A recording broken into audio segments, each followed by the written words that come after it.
एक दफ़ा का जिक्र है कि एक घने जंगल में एक ताकतवर शेर रहता था जिसका नाम शेरू था। वो अपनी ताकत के बाइस पूरे जंगल में मशहूर था और तमाम जानवर इससे डरते थे। लेकिन जैसे जैसे शेरू बूढ़ा हुआ, इसके लिए शिकार करना मुश्किल हो गया। अपनी भूख मिटाने के लिए शेर ने एक चालाक मंसूबा बनाया। इसने पूरे जंगल में ऐलान कर दिया, मैं बहुत बीमार हूँ, अब शिकार नहीं कर सकता। जो भी मुझसे मिलने आएगा उसे मेरी दुआएं मिलेंगी। यह खबर जल्द ही तमाम जानवरों तक पहुंच गई। एक एक करके जानवर उसकी खैरियत दरियाफ्त करने के लिए उसकी गार में जाने लगे। लेकिन जो भी अंदर गया वो कभी वापस न आया। चंद दिनों बाद एक चालाक लुमड़ी चालू ने भी यह खबर सुनी। लेकिन वो दूसरे जानवरों की तरह सीधा शेर की गार में जाने के बजाय पहले कुछ मुशाहिदा करने लगी।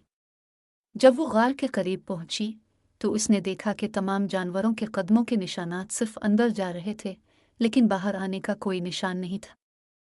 चालू को फौरन खतरा महसूस हुआ।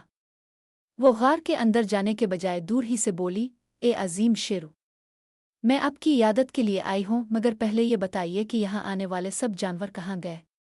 मैंने देखा कि सबके कदमों के निशानात अंदर जा रहे हैं, लेकिन कोई भी वापस नहीं आया।